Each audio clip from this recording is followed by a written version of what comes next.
Je suis une apaïste de longue date. Dernièrement, j'aimais filmer avec mon téléphone portable des portraits de mes amis bénévoles. Mais pour ce film anniversaire, on m'a confié une caméra. J'ai accepté ce défi sans vraiment me rendre compte de son ampleur. Et j'ai appris seul, en faisant, comme j'ai pu, au gré de mes rencontres avec celles et ceux qui font vivre l'APA, pour tenter de rendre compte de son histoire et de son fonctionnement.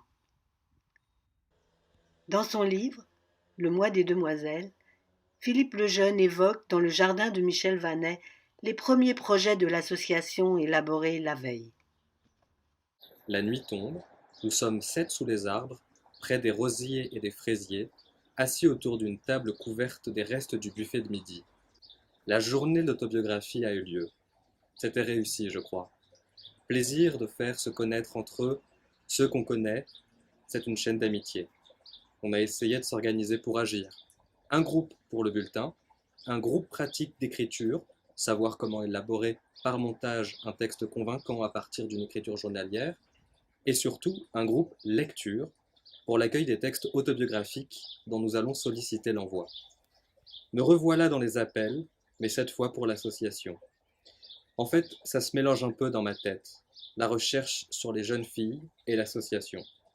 Toutes deux sont nées de la réaction de Chantal à la publication de Cher Cahier. Effectivement, c'était dans le jardin ici, donc il y a eu cette photo historique, je pense que c'était le lendemain, qui est prise là, où on voit Philippe, bien sûr, on voit Philippe Artière aussi, l'autre Philippe, c'était son bras droit universitaire, à côté d'autres personnages, Laurence Martin, Sonia Goldi, et puis Philippe Artière, Philippe, c'était les jeunes espoirs de l'APA, qui ont tenu toutes leurs promesses. Est-ce que Michel, tu peux nous raconter ta rencontre avec la part?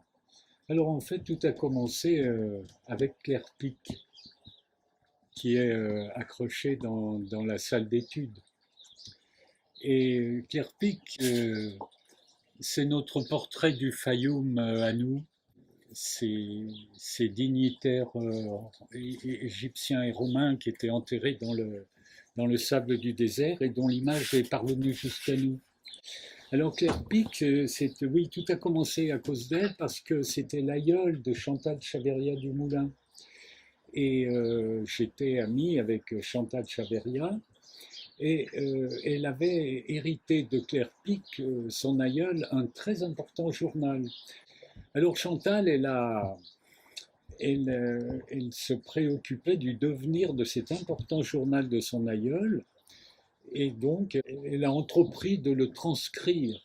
Et c'était le moment où Philippe Lejeune préparait son livre Le mois des demoiselles, et il était dans des enquêtes sur les détenteurs de journaux de jeunes filles du 19e siècle. Et lors d'un colloque sur les archives privées à Nanterre, Chantal s'est levée, elle a levé la main, elle a dit: et si on faisait une association? Et donc l'idée de l'association est plus ou moins partie de là, pour, dans un premier temps, accueillir les desiderata des diaristes. Surtout, c'était orienté sur les journaux. Et Philippe, à la suite de ces appels à France Culture et bien d'autres, a reçu beaucoup d'autres lettres, beaucoup de courriers qui lui disaient: bon, je n'ai pas de journal de grand-mère, mais j'ai mon journal. Qu'en faire? Que va-t-il devenir? Peu à peu, l'association s'est étoffée, agrandie, et, voilà, elle n'a pas aujourd'hui. Est-ce que tu penses que lors justement de la fondation et du développement de l'association française, il y a eu une influence d'autres projets européens, je pense par exemple aux Italiens, Évidemment, il y a la photo de, Saverio Tutino. de Saverio Tutino et de sa femme Gloria, Saverio et puis Gloria, aux côtés de Philippe Lejeune, en train d'ascensionner le chemin qui conduit au château des Alimes, qui domine la colline. Et alors Philippe avait voyagé en Italie. Il était allé dans ce petit village de Toscane qui accueille l'Archivio Diaristico Nazionale. C'est un petit village de Pieve San Stefano, près d'Arezzo. Et là, Saverio, qui était un très grand personnage, grand journaliste, reporter à l'UNITA, et il avait l'idée de cette archive nationale des écrits populaires. Et il avait eu la conscience, et il a cette formule magnifique, Saverio Tutino, d'un peuple de l'encre. Et alors, Philippe a visité l'Archivio, évidemment, et il a été très séduit. Et il y a des pièces étonnantes qu'il déployait pour la fête de l'Archivio. Alors, qu'est-ce que c'est que cette fête? C'est un concours d'autobiographie. Alors, évidemment, Philippe avait été un peu réticent, Philippe le Jeune, à l'idée d'un concours. Qu'est-ce qu'on allait récompenser? Celui qui avait la plus belle vie, celui qui...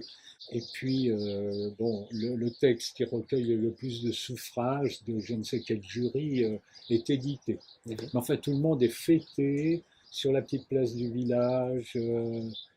C'est présenté, animé, c'est merveilleusement fait et humain. Si je comprends bien, l'appât est venu à toi par l'intermédiaire de Chantal. Oui, D'abord. oui. Euh, Il connaissait la médiathèque d'Ambérieux, Chantal, que je connaissais par Charles Juliet, est venu me voir, a eu l'idée, et puis Philippe a été séduit aussi. Et donc, elle s'est installée dans les locaux de la médiathèque d'Ambérieux. oui, oui, oui. Est-ce que d'ailleurs ça a été évident pour toi d'avoir cette double casquette à la fois de responsable de la médiathèque et en même temps de pilote en quelque sorte quand même des débuts de l'association? Oui, alors tant qu'il y avait 80 membres la première année, c'était c'était jouable. Après, c'est monté quand même assez vite, 150, 200, 400, 500, 800 membres de l'association. Et là, c'était plus possible d'assurer. Je n'étais pas seul, bien sûr. Au début, il y avait Chantal, et puis il y a eu des bénévoles qui se sont adjoints. Mais arrivé à un certain stade, il a fallu recruter pour faire un travail de secrétariat, d'archiviste aussi. Mais elle était secrétaire, Christine Coutard. Oui. Ouais, et justement, est-ce que tu te souviens un peu du profil des premiers adhérents? Les tout premiers, hein, la première année, c'était surtout des diaristes. Alors donc, très vite, ces gens, ils se sont agglomérés, ils ont constitué le noyau dur de l'APA. Ils arrivaient avec leur, comment dire, leur naïveté, leur étonnement d'être en société, alors que l'écriture personnelle isole plutôt. Et donc c'était très attachant de voir ce premier cercle se constituer.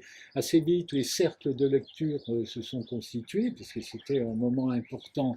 Il fallait que les textes soient lus. Bien sûr, ouais.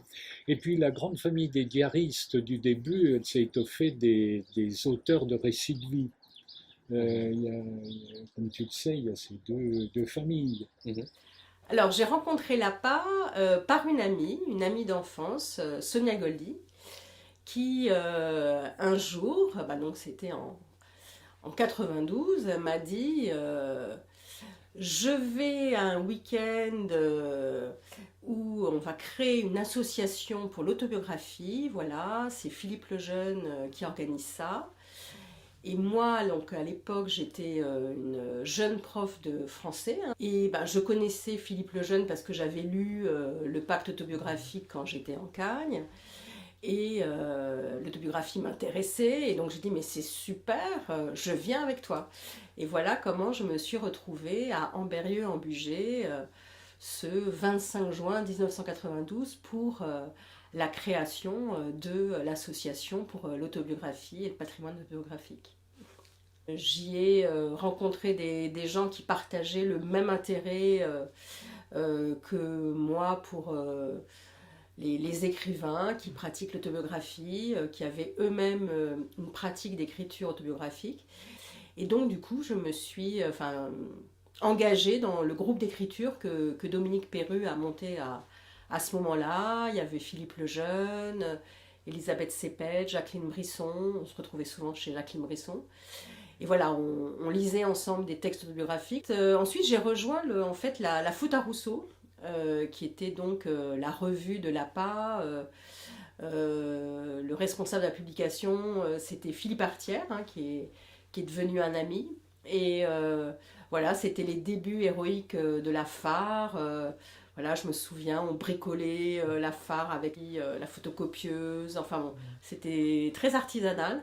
Et en même temps, c'était des échanges extrêmement riches. Voilà, c'est assez passionnant de participer à une revue. C'est un sport collectif, hein, donc.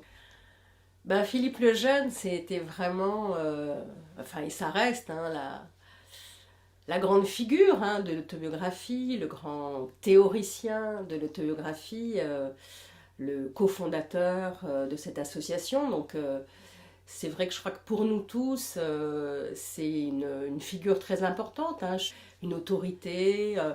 En même temps, voilà, toujours quelqu'un d'extrêmement bienveillant, très simple, très... Oui, c'est vraiment une chance de l'avoir rencontré par l'APA.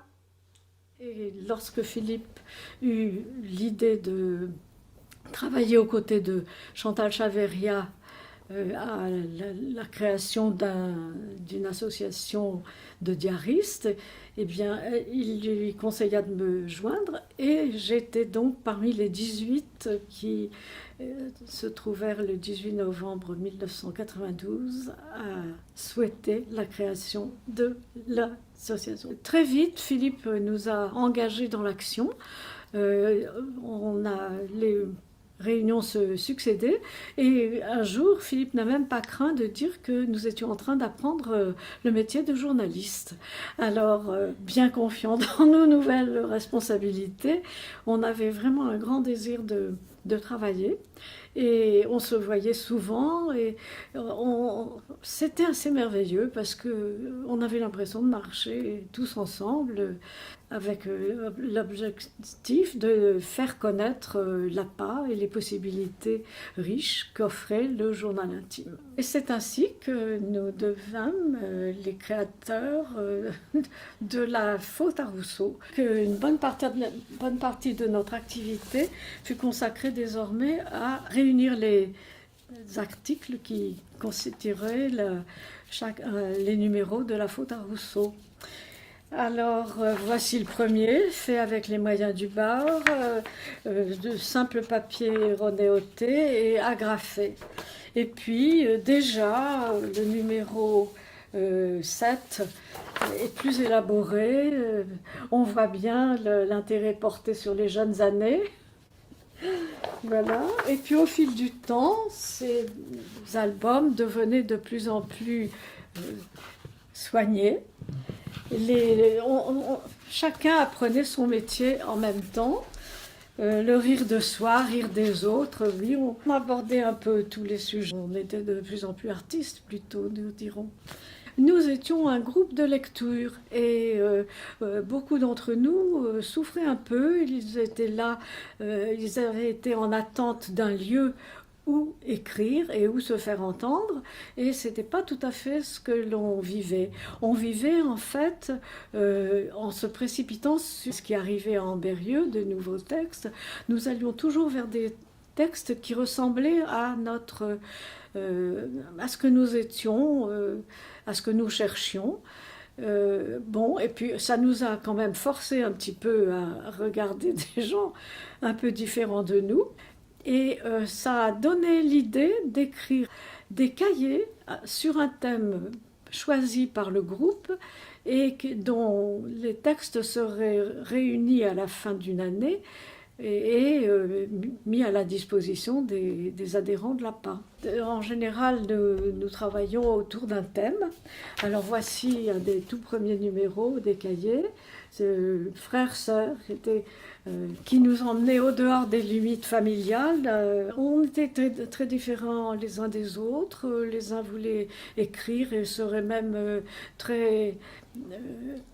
comment dirais-je, favorable à l'introduction de l'imaginaire, mais beaucoup aussi préféraient rester dans l'expérience personnelle. Philippe est quelqu'un qui ne se prend pas du tout au sérieux. Il ne joue jamais à celui qui sait, alors qu'en fait, il nous sortait de nos impasses très, très gentiment et très facilement. C'est quelqu'un qui est très proche de nous, qui aime les autres, qui est passionnément intéressé par les autres. Et donc, près de lui, on se sent équilibré, mieux équilibré que tout seul. Elle s'appelle La Faute à Rousseau. Donc on fait une première réunion pour trouver des idées et puis quelques semaines après, une deuxième pour fixer quel sera le sommaire définitif. À un peu toutes les étapes, c'est quand même beaucoup un travail d'équipe. Et il n'y a guère que ce travail un peu technique de mise en page que je fais toute seule. Voilà, couverture. Donc au début, il y a 2 grands articles. Les rubriques s'appellent Page blanche et l'événement, dans lesquels on met des choses importantes au niveau de l'actualité de l'autobiographie bien sûr.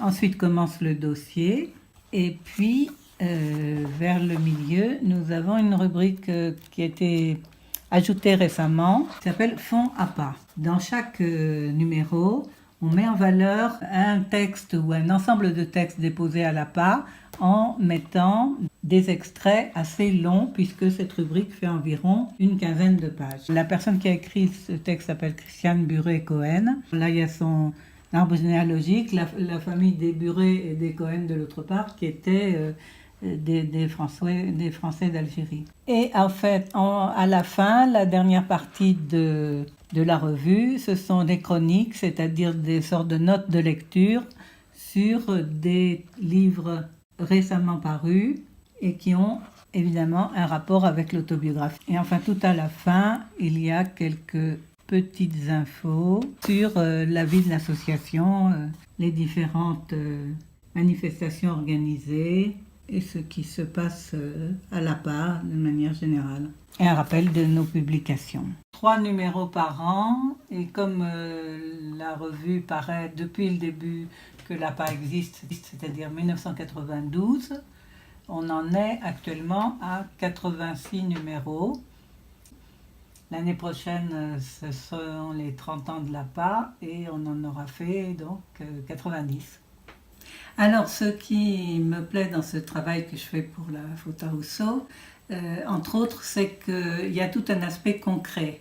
Parce que au départ, j'ai là tout un ensemble de choses un peu hétérogènes qui sont des textes d'un côté, des articles qui sont écrits d'une part par des gens de l'APA d'ailleurs, ou bien par des personnes extérieures, et puis de l'autre des images qu'ils m'ont envoyées ou que j'ai trouvées de mon côté. Et il s'agit d'assembler tout ça et d'en faire un objet abouti. Autre aspect qui me plaît bien, c'est être un chaînon dans l'association entre ceux qui l'animent et les adhérents, puisque la revue est un de nos principaux moyens d'expression, un lien avec les adhérents et abonnés, où nous les informons sur ce que fait l'association et aussi sur le contenu du très riche fonds que nous avons en Berrieux, puisque on en fait une exploration dans chaque numéro.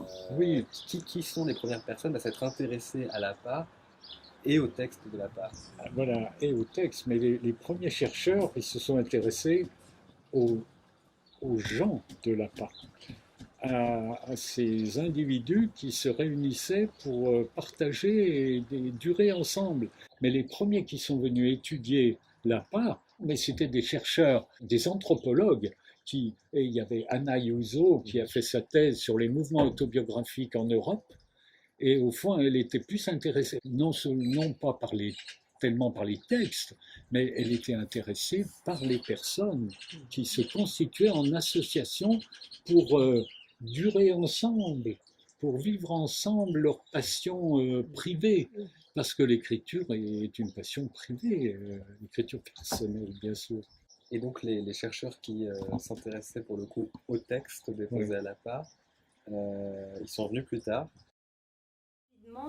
Il est venu bien sûr des chercheurs, d'abord des universitaires et puis des gens qui venaient simplement pour faire une recherche personnelle. Et au fil du temps, maintenant, on voit arriver de plus en plus de documentaristes qui viennent chercher dans les fonds de l'APA, dans les textes, matière à éclairer un film. J'ai vu qu'il y avait beaucoup plus de travail en histoire, en sociologie, beaucoup plus qu'en philo, un ou deux, en psychologie, pas. Et à ma grande surprise, il y en avait très très peu en littérature. Comme si le genre autobiographique, lui, n'avait pas été vraiment étudié en tant que genre. Il semblerait que seul le contenu du texte intéresse plus que sa forme, c'est-à-dire l'expression ou la création. En fait, je me suis rendu compte que par année, il y a à peu près entre 10 et 15 personnes qui viennent à Ambérieu consulter les textes de l'APA, ce qui fait l'un dans l'autre quelques centaines de chercheurs venus en train, en avion et quelques-uns de très loin jusqu'ici pour pouvoir poursuivre leur travail de recherche. Ben voilà, j'ai choisi d'en présenter que quelques-uns. Clémentine Vidal-Naquet, qui a fait un gros travail sur le lien conjugal pendant la guerre de 14-18. Martine Sonnet, qui a travaillé à partir des textes de l'APA sur les autobiographies professionnelles et les femmes au travail. Bernard Lahire, le sociologue, est venu aussi, il a été parmi les premiers à utiliser le fond de l'APA et il a travaillé entre autres sur les rêves. Et monsieur Gobi, Boris Gobi, qui est venu aussi régulièrement pour son travail sur mai 68. Et bien sûr, il ne faut pas oublier les chercheurs étrangers qui viennent alors d'un peu partout dans le monde, d'Australie pour Sonia Wilson, sur un travail sur les journaux féminins. Eileen Redan, irlandaise, d'Université d'Irlande de Galway, qui vient pour un travail sur le vécu de la maladie par le malade. On a aussi des chercheurs, beaucoup de chercheurs des États-Unis, plusieurs, de l'Université de Pennsylvanie, l'Université de Cincinnati, sur des travaux aussi différents que les rapports sur la frontière entre français et allemand entre 39 et 45. Il y a aussi donc des documentaristes qui viennent. Il y a eu Camille Ménager qui vient, elle, pour un film qu'elle préparait sur l'histoire des mers. Et Michel Dominici sur une histoire oubliée, celle des femmes de foyer. J'ai pensé tout de suite à l'APA, que sur l'intime, c'est très difficile face à une caméra d'avoir des témoignages sincères. Et je me disais que dans un journal intime, je trouverais plus de vérité, plus de sincérité. Et du coup, j'ai pensé à l'APA. J'ai appelé, je suis tombée sur Florian, que je ne connaissais pas, qui a été absolument charmant. J'avais fait moi-même une petite recherche sur le site, mais il m'a complété ma recherche, il est allé chercher d'autres témoignages, et je suis ensuite allée à Ambérieu. J'y ai passé 2 jours pleins, et voilà, et c'est comme ça que j'ai commencé. Donc en fait, c'est un projet qui s'appelle l'histoire oubliée des femmes au foyer, et du coup je me suis dit, donc je vais voir ce qu'elles ont, elles, à dire.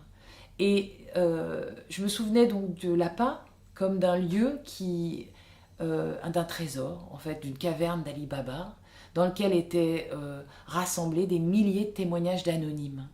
Et je me suis dit, tiens, je vais aller sur le site et je vais taper « femmes au foyer ». On verra bien. Et il y a, je crois, une quinzaine de documents qui sont sortis. Et du coup, je suis allée sur place et je me suis installée pour les lire, quoi, sans savoir ce qui m'attendait. Mon immense surprise a été de constater que toutes racontaient la même chose. Il y avait vraiment des convergences incroyables. Et donc, j'ai commencé à lire et à retenir de ces journaux intimes ce qu'ils avaient tous en commun.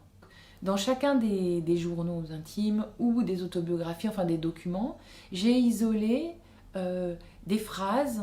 Je les ai organisées en petites cartes à jouer de couleurs et par thématique. Donc il y avait le mariage, il y avait les enfants, il y avait le travail, il y avait l'emménagement, il y avait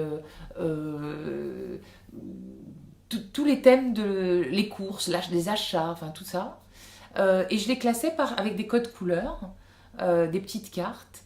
Et je voulais pas raconter 3 vies singulières, je voulais raconter presque d'une manière sociologique la vie de toutes les femmes au foyer à travers une femme ou 2 femmes ou 3 femmes au foyer.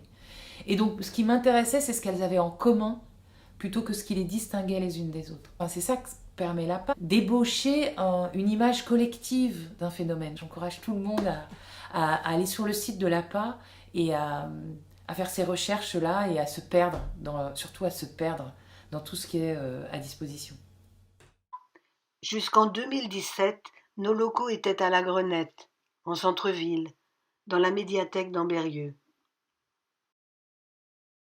Faute de place, il a fallu déménager et s'installer dans les locaux neufs des archives municipales d'Ambérieu, assez loin du centre-ville, rue Panhard.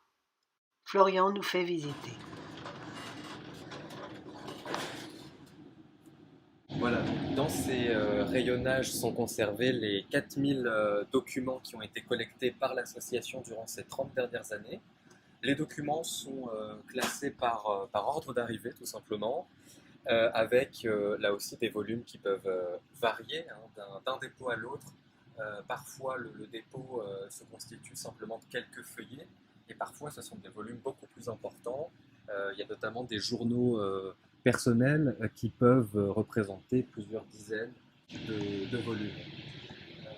En fait, au sein d'un dépôt, on retrouve généralement au sein de la boîte un certain nombre d'éléments. Évidemment, le texte. Alors là, ici, c'est un original, donc on l'a évidemment en un seul exemplaire, c'est un document manuscrit. Voilà, donc assez ancien, il date de 1899, donc il est en exemplaire unique, mais lorsque c'est possible, nous recevons et on trouve dans la boîte 2 exemplaires du document, accompagnés parfois, notamment lorsqu'il s'agit de documents anciens, d'une retranscription du texte, ce qui permet aussi de communiquer la version tapée et donc moins fragile aux chercheurs, histoire aussi de préserver autant que possible le document original. Et puis, toujours dans la boîte, on retrouve parfois quelques éléments biographiques de la personne. Ici, l'écho de lecture, qui est ensuite diffusé sur le site internet de l'APA, également diffusé dans le garde-mémoire publié annuellement par l'association. Et puis on retrouve également le dossier du déposant, qui comporte à la fois la déclaration du déposant, donc le contrat de dépôt, et la correspondance éventuelle entre le déposant, l'ayant droit, l'auteur du texte, et l'APA, qu'il s'agisse des relations avec Ambérieu, donc le secrétariat, le siège, ou avec les lecteurs et les écouteurs du texte. Ce jour-là, Estelle Rochard, du collectif L'Ouvre-Boîte, vient visiter les collections de l'APA pour collecter des textes pour un spectacle sur le vêtement, l'amour et plus généralement la relation de couple. Ceci étant dit, là je montre quelques documents qui sont en réalité pas du tout représentatifs de ce qu'on a à l'APA, parce qu'il y a aussi une telle diversité de textes que si on faisait une visite représentative, on y passerait 2 mois. Je pense qu'une manière intéressante justement de découvrir l'APA, c'est de s'intéresser au circuit des documents lorsqu'ils arrivent ici à Ambérieu, au siège de l'APA, puisque on commence d'abord par les enregistrer dans la base de données, vérifier que ce sont des documents autobiographiques, qu'ils sont inédits. Lorsque les documents sont enregistrés ici à Ambérieu, ils sont envoyés au sein d'un des groupes de lecture de l'association Il y en a aujourd'hui 4 répartis sur tout le territoire, un à Toulouse, 2 en région parisienne et un dernier à Aix-en-Provence. Au sein de ces groupes de lecture, chaque texte envoyé est lu et au terme de la lecture est rédigé ce qu'on appelle à l'APA un écho de lecture. Et lorsque les textes sont écoutés, ils retournent ici, à Ambérieu, où ils sont ensuite conservés dans des conditions de conservation optimales au sein du magasin d'archives qui est situé à quelques pas d'ici et qui est partagé avec les archives municipales d'Ambérieu. Je regarde. Alors, Robert Ozanne, ça s'appelle donc De toi à moi, du flirt à l'amour au-delà de l'imaginable. Résumé en 1953, les premières étapes d'une histoire d'amour qui durera 67 ans. Et il y a donc 3 volumes. Donc c'est très très illustré, Claudine. Et on est obligé de prendre des 3. Oui, monsieur, oui. Merci. Alors, donc, nous continuons. Gabriel de Conti, 40-62. Alors ça, c'est 2 volumes. Journal d'une renaissance plus note d'agenda. Le premier, c'est 2010 à 2017 et le second, 2018 à 2020. Oui, on la connaît, oui, elle a déjà déposé au moins 3 textes. Enfin, elle n'a pas beaucoup déposé, mais vraiment au moins 3 textes très intéressants que nous avons fait. Et puis, puisque j'ai la parole, je la garde. On attaque les échos. Voilà. Alors, c'est Fernand Rambion, donc on commence à bien connaître. Il est là. Carte de captivité, du 14 mars au 25 juillet 1944, plus une lettre du 20 novembre 1943 de Schindelwald, Sudette allemande. 18 pages, APA 31, 31, 40. Comme elle l'a raconté lors d'une table ronde, Annie Rambion a déposé de nombreux textes provenant de sa famille et notamment de Fernand Rambion. APA 18, 43, 31, 31, 38, 59. Ici, il s'agit de quelques cartes, 24, qu'elle commande dans une préface qui pourrait constituer un écho à elle seule, la préface. Ce sont des cartes retrouvées chez ses parents, Fernand et Alice, 14 destinées à Étienne Rambion, 9 à Paul Ricôme, 1 à Alice, envoyées entre novembre 43 et juillet 44. Point. Fernand, prisonnier dans les Sudètes, envoie ses courriers de captivité qui ont pour but de rassurer la famille dans une période de la guerre, 1944, plus inquiétante avec le débarquement et les bombardements, tels que le même Fernand les a décrits dans son journal de captivité, et j'ai remis la cote à pas 31-31.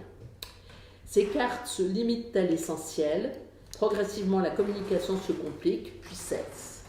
Fernand y évoque le travail qui lui plaît, le temps qu'il fait, ainsi que les préoccupations et sentiments de l'exilé à Schindelwald, où paradoxalement rien ne change, comme ne change pas son amour pour son épouse, tel qu'on le perçoit dans la dernière de ses lettres, qu'il faut lire parallèlement au prélude du grand retour. Enfin, sa lettre à sa femme du 14 juillet témoigne de toute sa tendresse et de son inquiétude. Je t'embrasse et t'adore. Elle éclaire ces bribes d'histoire intime, toujours émouvantes. Je crois que l'écho a été soumis au groupe qui, comme tu l'as entendu, fait des corrections, dit à tout à fait juste titre, là c'était pas clair, etc. On corrige des fautes d'orthographe. Je reprends mon texte éventuellement et surtout mon écho. Je l'envoie à la personne. Alors, je l'envoie au déposant, qui peut être soit l'auteur, soit la personne qui a déposé les textes de ses parents, par exemple. En disant, si vous êtes d'accord avec la rédaction de cet écho paraîtra sur le site de l'APA et dans le garde-mémoire, publication annuelle des textes reçus cette année. Tu envoies l'écho en pièces jointes et tu as en général des réactions qui sont pour 60% tout à fait favorables. Et pour les 40% qui restent, il y a des gens qui demandent des rectifications factuelles qui sont évidemment tout à fait admises. Mais ça n'est pas très souvent, mais ça arrive. Tu as des gens qui voudraient réécrire plusieurs phrases, je voudrais écrire l'écho. Et ça, en tout cas, moi, je m'y tiens, je pense que les autres aussi. Nous estimons que nous sommes responsables de nos échos et que nous n'avons pas à les réécrire sous dictée. Donc, alors, pour moi, donc, je suis restée depuis maintenant presque 25 ans, ou même un peu plus, dans ce groupe de lecture. Et c'est vrai que je me présente toujours comme, dans le cadre de l'APA, comme une lectrice. C'est pour moi le cœur de l'APA, la lecture et ces réunions de groupe lecture. C'est très particulier. C'est une expérience qui est très difficile à partager, à faire comprendre, mais qui est vraiment essentielle. J'aime aussi cette activité d'en rendre compte dans les échos de lecture et bien sûr ces lectures et ces échos de lecture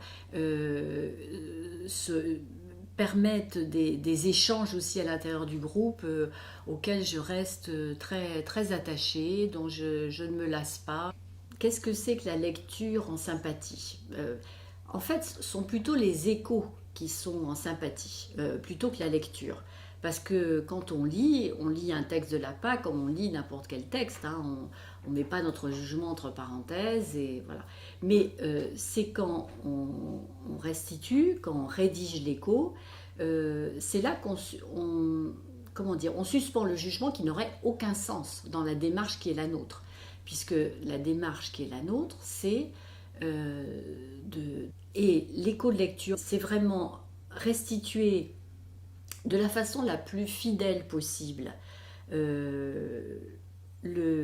non seulement le contenu, mais je pense aussi les choix d'écriture du texte. Le but aussi, c'est d'essayer de dégager l'intérêt, la particularité, la singularité du texte et d'en faire comprendre l'intérêt particulier. Et là aussi bien au niveau du contenu que de la forme adoptée dans ce texte. Voilà. Oui, une des phrases clés qui accourt dans les groupes de lecture, c'est la fameuse lecture en sympathie. C'est un peu compliqué à comprendre au début.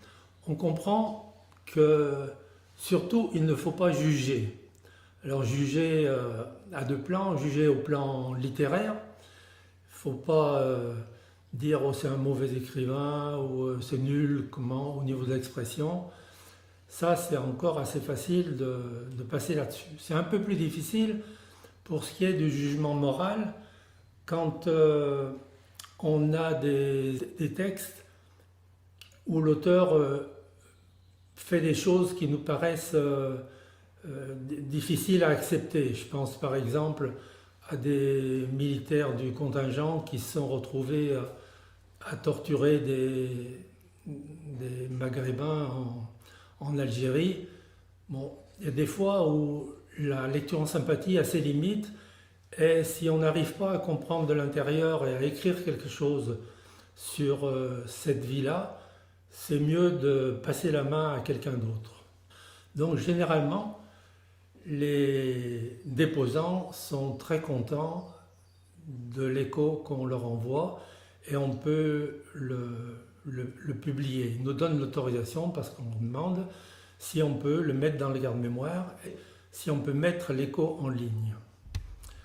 Quelquefois, mais c'est rare, l'écho réveille en la personne qui a envoyé son texte la souffrance ou plus souvent la colère qui était en elle au moment où elle a écrit son texte.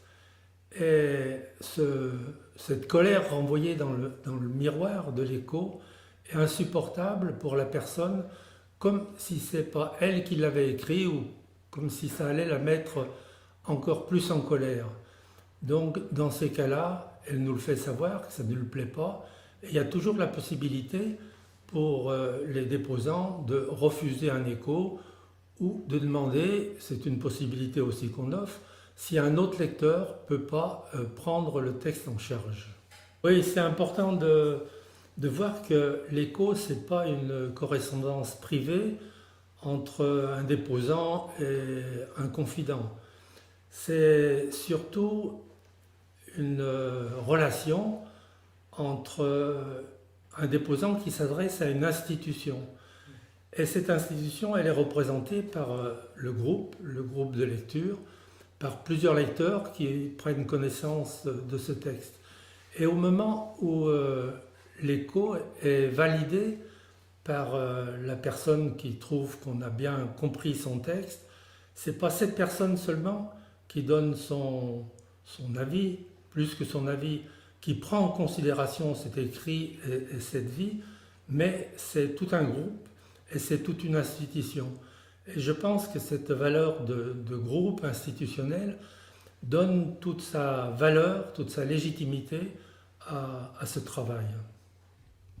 J'ai envoyé à l'APA, selon les modalités qui étaient déterminées à l'époque, j'ai envoyé 2 exemplaires, je pense, du manuscrit, et accompagné de mon bulletin d'adhésion. Peu de temps après, quelques mois, disons, j'ai reçu un courrier de Jacqueline Brisson.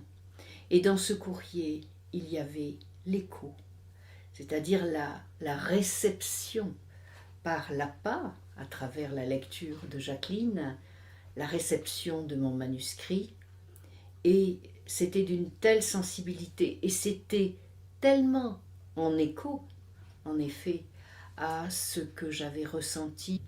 Mais il y avait une autre chose, une lettre personnelle de Jacqueline.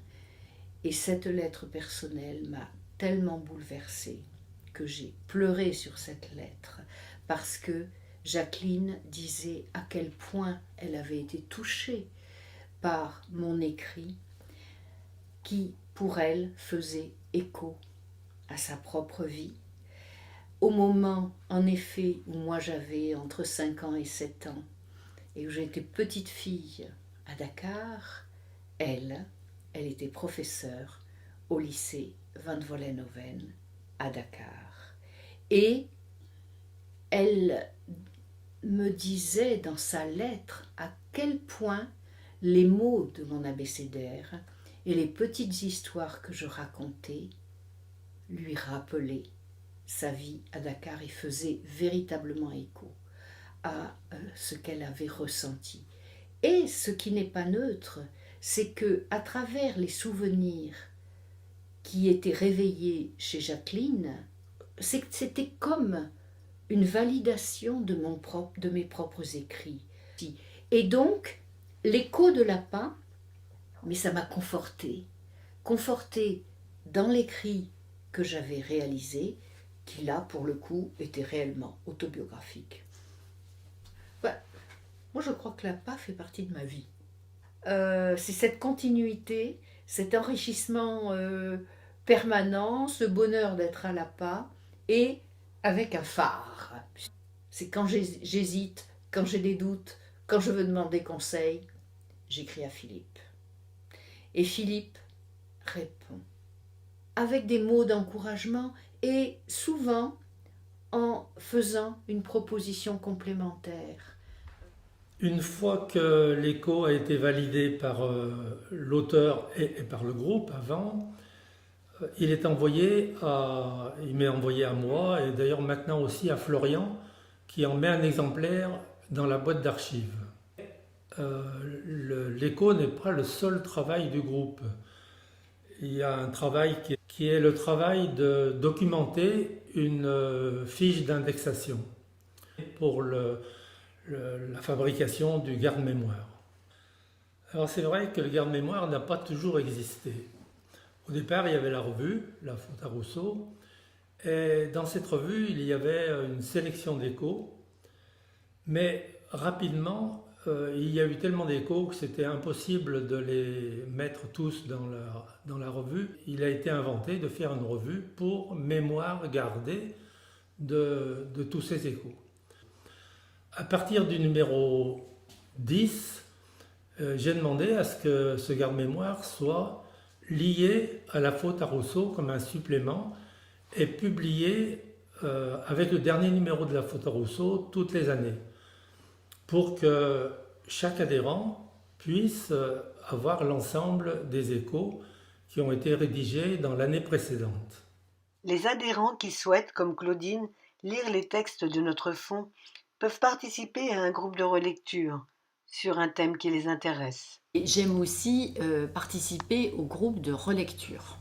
Je trouve que c'est tout à fait complémentaire de la lecture des textes nouveaux qui sont déposés à l'APA. Et dans les cahiers de relecture, c'est une toute autre démarche.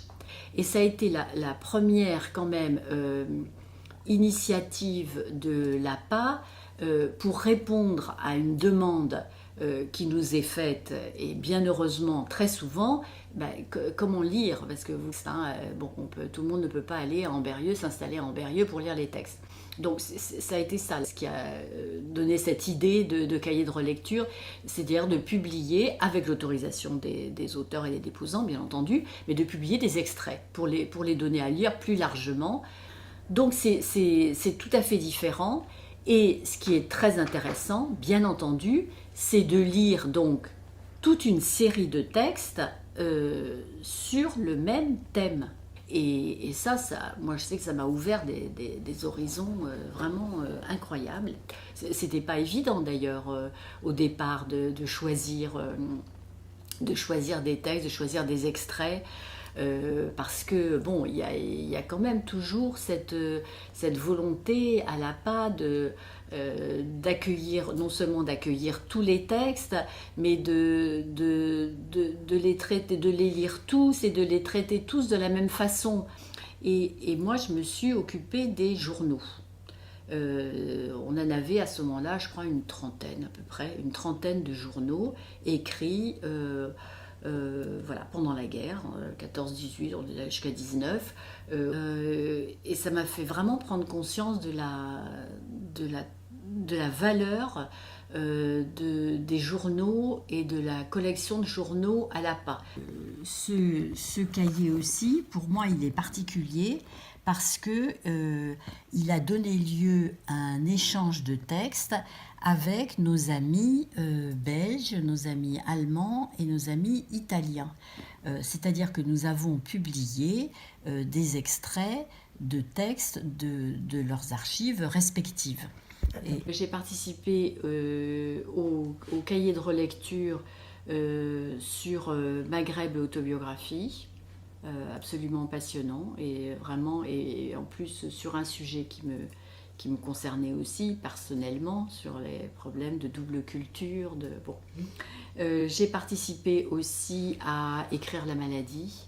Là aussi, j'ai travaillé avec Françoise Lotte sur le chapitre consacré aux troubles mentaux, et aussi, plus récemment, au cahier sur notre mai 68. Et voilà. Et là aussi, d'ailleurs, en m'intéressant plus particulièrement dans ce cahier aux journaux.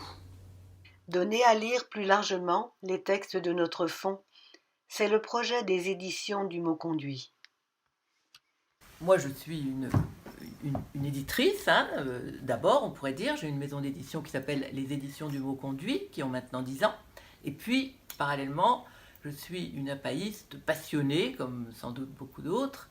Et peu à peu, l'idée que j'avais déjà derrière la tête depuis longtemps est venue de créer une collection basée sur les archives de l'APA.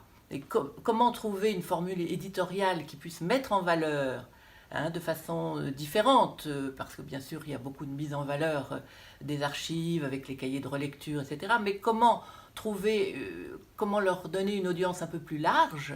Eh bien, l'idée est de partir d'une thématique précise, l'amour, les femmes dans la guerre, qu'un chercheur, une chercheuse, en général des apaïstes, mais pas forcément, plonge dans le fond de l'APA, et avec cette idée en tête, constitue un corpus d'une dizaine de textes ou d'extraits de textes sur cette thématique précise. Donc voilà comment la collection Vivre, écrire est née. Philippe le jeune, il a eu une influence déterminante, à la fois sur ma vie professionnelle et la maison d'édition que j'ai créée, et sur ma vie personnelle. Parce que Philippe, c'est un homme qui a su faire le lien entre sa recherche universitaire, sa théorie de l'écriture de soi et sa vie même. Il est passé à l'action directe en fondant l'APA, et ça, c'est une démarche que je ne retrouve nulle part. Des adhérents forment des groupes en région, à Lyon, Nantes, Paris, Toulouse, Genève, Lausanne. Ils organisent librement leurs activités.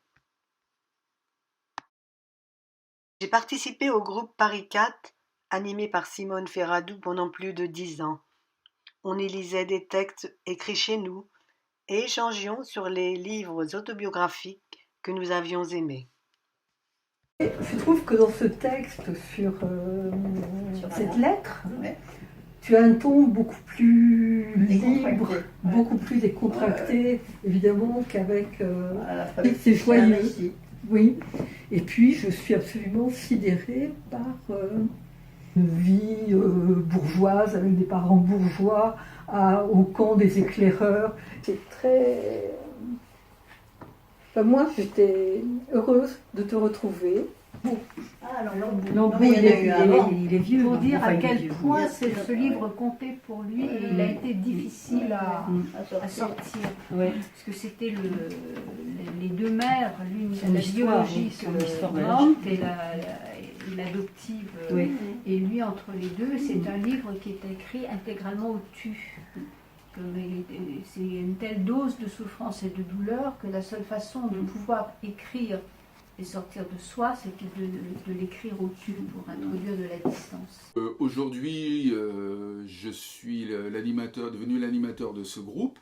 C'est un groupe libre, à la différence des groupes d'écriture ou de lecture. Nous, groupe libre parce qu'on y échange sur nos lectures, nos centres d'intérêt. On se fait des programmes, c'est-à-dire qu'on sait un peu à l'avance ce qu'on présentera à la fois suivante, de façon à pouvoir s'y intéresser avant. Et il nous arrive, ça nous est arrivé récemment, d'inviter un auteur d'un livre qui nous intéresse. Très récemment, on a invité, c'était un peu particulier, la fille d'une des membres du groupe, Sandra Van Bromersch, qui a écrit un livre qui relate son expérience de 20 ans comme dame de compagnie de Lucette Détouche, la veuve de Céline. On a passé un après-midi avec elle à lui poser des questions sur l'écriture de son livre, ses relations avec l'éditeur, ses relations avec les libraires, avec les lecteurs. C'était très enrichissant.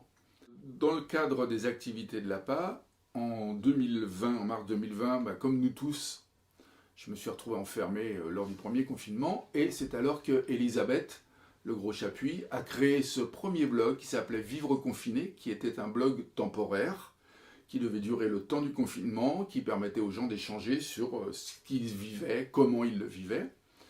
J'ai très vite participé à ce blog de façon régulière, et lorsqu'il s'est terminé, en juin 2020, très vite je me suis posé la question de savoir comment faire rebondir cette expérience et la prolonger avec un autre blog qui lui serait beaucoup plus pérenne. Ce deuxième blog, on l'a créé en novembre 2020. Il s'appelle Grain de sel. Et voilà. Et depuis, il dure et on en est à aujourd'hui presque bientôt 400 billets échangés. Ce jour-là, au groupe de Genève, Huguette Dunod se souvient encore du lourd travail d'organisation pour ces journées de l'APA à l'occasion du 300e anniversaire de la naissance de Jean-Jacques Rousseau. Je crois que véritablement ces journées-là sont restées dans le souvenir des participants. Il y avait une centaine de participants. Alors, ont été ouverts au public le spectacle de William de la Rocca et la conférence de Philippe Lejeune et la mienne. Moi, j'ai beaucoup aimé faire tout ça. Et le groupe a vraiment très bien fonctionné pendant ces jours au niveau de l'accueil, de l'organisation. Nous sommes une quinzaine de personnes qui se rencontrent à peu près toutes les 6 semaines. Le principe, en fait, est d'alterner entre des lectures de textes courts que nous préparons sur des thèmes prédéfinis Donc ça, on fait une séance et la séance qui suit, normalement, on a soit un invité, soit c'est un membre du groupe qui présente un livre ou une démarche liée à l'autobiographie. Autrement, les thèmes que nous les choisissons souvent en résonance avec les thèmes de l'APA, mais pas toujours. Et ces lectures de textes sont très chaleureuses et très enrichissantes. J'ai participé à ce premier cahier de notre groupe de l'APA qui s'intitule « Le pays d'où je viens », paru en mars 2004. Et il y avait 3 Français dans le groupe qui se sont aperçus qu'ils avaient tous fréquenté Paris. Alors ce premier trio a décidé d'écrire des textes sur leur passé commun ou pas, ces endroits qu'ils avaient fréquentés. Voilà, d'où le titre « Le pays d'où je viens », puisque presque tout le monde ici venait d'ailleurs. Je me propose de parler d'un des textes. C'est un texte de Geneviève Billetter qui s'intitule « D'un fleuve à l'autre ». Geneviève Billetter a fait une analyse des conséquences d'avoir vécu dans un endroit bien défini, puis de vivre dans un autre, et d'être partagé entre les deux. Ce qui, dans ma mémoire, allait prendre la forme d'une ligne de démarcation, d'un avant et d'un depuis lors, je l'éprouvais à l'époque comme une coupure dans le présent. Je menais une double vie, l'une à Genève et l'autre lors de mes visites à Bâle. Le caractère double de ma vie ne me posait pas le moindre problème. Je jonglais avec aisance entre d'une part mes activités, mes convictions et mes projets à Genève, et de l'autre les habitudes et les convenances à Bâle. Tout cela sans me sentir hypocrite. À la suite de ce texte, nous avons écrit une postface à voix multiple. Donc, chacun a écrit à la suite en parlant de soi à la 3e personne. Je vous présente donc les cahiers de l'APA, juin 2016. Et la spécificité de ce cahier, c'est que ce sont des lectures du fond APA, qui reflètent tout à fait, si vous voulez, et la position des Suisses par rapport à la dernière guerre, les idées aussi de la France par rapport à la Suisse, et à travers ceci, on a découvert beaucoup de choses. Ce cahier, en tout cas pour moi maintenant, est tout à fait en miroir avec maintenant. La Suisse a cassé si vous voulez, sa neutralité cette fois-ci, et s'est alignée avec l'Europe pour la guerre en Ukraine. Vous voulez ce cahier, par rapport à ce qui est en train de se passer maintenant, est encore plus fort, à mon humble avis. La réunion s'est achevée dans la bonne humeur, un verre de champagne à la main. J'ai été très impressionnée par l'originalité et la richesse des activités du groupe de Toulouse depuis sa création en 2003. Nous avons eu à cœur très très vite de faire connaître l'APA en région et donc d'organiser des rencontres sur l'extérieur, des présentations dans des librairies. À ce titre-là, Marie-Hélène Roch, qui nous a quittés aujourd'hui, et avait très à cœur de cette ouverture, de faire connaître l'APA, de transmettre les objectifs de l'APA en région. La rencontre avec Philippe Lejeune est aussi une belle rencontre. J'ai découvert quelqu'un très à l'écoute, discret, un chercheur qui n'avait pas la grosse tête. Et ça m'a beaucoup plu chez Philippe. Et Philippe, je trouve que c'est quelqu'un qui sait faire passer sa passion pour l'autobiographie, sa passion pour la recherche, de façon très simple, très humble. Et je trouve que c'est vraiment remarquable. Et c'est quelqu'un que j'apprécie beaucoup. Merci Philippe. En partenariat avec la médiathèque de Muret, en 2015, le groupe a participé à une rencontre sur la guerre de 14-18. Françoise Fingus, du groupe de Toulouse, y a présenté son livre sur son grand-oncle Lucien Murat, Carnet de guerre et correspondance 14-18, déposé à l'APA. Et Claudine Krishnan, des textes de l'APA sur le thème. Le groupe ayant vu aux archives départementales de Haute-Garonne des livres navettes qui avaient circulé entre femmes dans les années 30, s'en est inspiré pour en réaliser un qu'il a appelé Bruissement du monde. il peut être consulté sur le site APA à la rubrique Groupe de Toulouse. Avec le centre social Raymond IV, le groupe réalise en 2020 une exposition intitulée De fil en soie, composée de textes et de poupées confectionnées par des femmes en apprentissage de la langue française à Limoges, sur le thème « Parler de soi et de sa culture ». Le groupe a réalisé en 2006 un séminaire « Écrire le moi aujourd'hui » auquel Marie-Hélène Roch avait beaucoup contribué. Et en 2013, le séminaire Je au travail, avec des tables rondes, des ateliers et des lectures à voix haute de textes sur le travail du fond de l'APA. Depuis sa naissance, le groupe écrit et publie beaucoup. En 2015, une fiction sur les pas de Georges Perec, animée par Danny Horler, Un père passe et manque.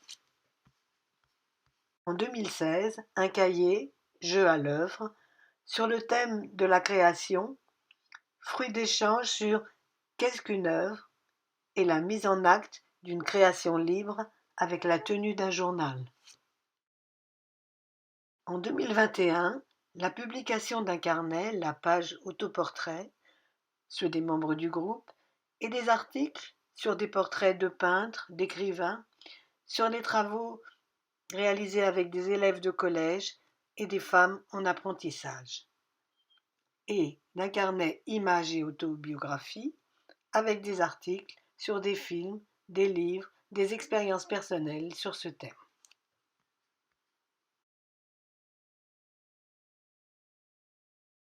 Récemment, 2 apaïstes du groupe ont présenté leur livre au Centre culturel Bonnefoy, Alexandra Borsari, Journal de bord nomade, et Dominique Martre, Kabylie en partage.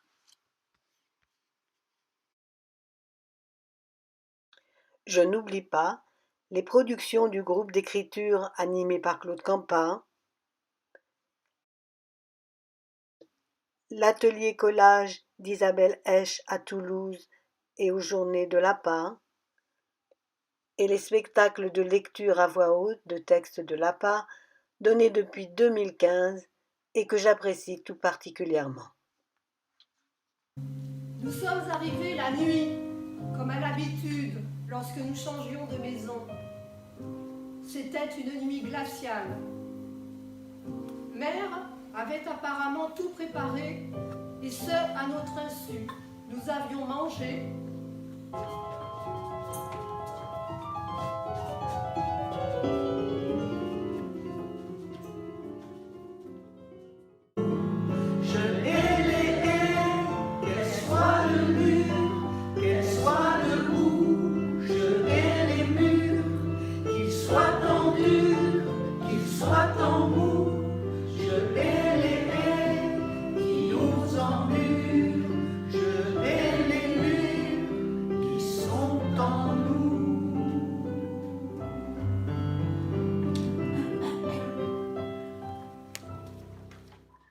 Tout au long de l'année, nous organisons des événements pour nous rencontrer et partager notre intérêt pour l'autobiographie. Le week-end festif des Journées de l'APA en est assurément le point fort. L'APA, en effet, a été fondée pour résoudre un problème de transmission. Que pouvais-je faire des bouteilles à la mer que je recevais par la poste, autobiographie orpheline à la recherche d'un destinataire? La lecture en sympathie d'un souvent unique lecteur, manifesté par un écho de lecture, et l'archivage dans un lieu public, tels étaient les gages d'une transmission à la postérité. Je me suis un peu spécialisé dans l'organisation logistique des journées et dans des ateliers où on bouge un peu. Je suis un peu claustrophobe et j'aime bien marcher, donc on a fait comme ça une visite. J'anime encore aussi, puisque lorsque j'étais aux ateliers Bing, j'avais fait préparation, j'ai un splendide diplôme d'animateur d'atelier d'écriture. J'aime beaucoup animer, en général le public des apaïstes est tout à fait preneur. Et ça, le rendez-vous des journées, c'était quelque chose de formidable. C'est aussi lié à notre groupe de filles de mai, parce que toutes les réunions de l'APA étaient l'occasion pour nous de nous retrouver. Les journées de l'APA sont des moments magnifiques. On est là ensemble plusieurs jours. L'APA est là, en chair, en os, en voix. Ça me rappelle un peu mes 68. C'est l'ouverture, ça parle. Lors des conférences, des débats, mais ça parle en prenant les repas. Ça parle à tous les moments et c'est merveilleux. Et on fait des rencontres. Alors, on rencontre soit parce que l'on a assisté à un même atelier, soit parce que on a vu une petite exposition. Alors, je parlais des cartes blanches et c'est c'est la possibilité qui est donnée à tout adhérent de réunir des gens autour d'une thématique qui leur tient à cœur. Donc tout ça, c'est magnifique. Ce jour-là, nous avions invité le diariste Yves Charnet à débattre avec son ami Pierre Bergougnoux sur son livre Carnet et sa pratique du journal. À la table ronde, l'APA et ses déposants, Raphaël Bondu, Françoise Bonneau-Jorgens, Annie Rambion et Michel Vanet ont expliqué la motivation de leur dépôt et leur réaction aux échos reçus. Le public dans la salle a posé de nombreuses questions et donné à son tour des témoignages particulièrement émouvants. À l'occasion de notre 30e anniversaire, une petite équipe a conçu et fait réaliser une exposition itinérante pour la région d'Ambérieu sur nos collections souvent méconnues. Inaugurée à la médiathèque d'Ambérieu, les habitants de la région ont pu découvrir, par exemple, un journal du XIXe siècle grâce aux journaux de Clerpic, une correspondance amoureuse du XXe siècle grâce au fonds Cernise,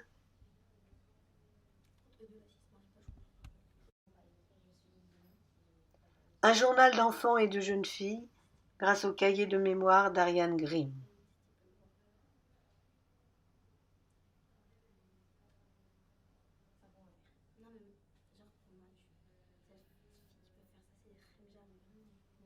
Ou encore le manuscrit original d'un journal de voyage de Joseph Tisserand.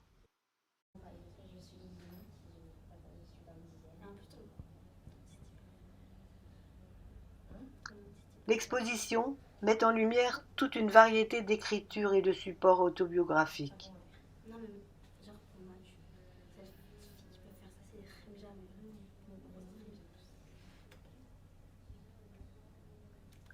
Elle reflète cette mémoire sociale et de l'intime que recèlent les collections de l'APA.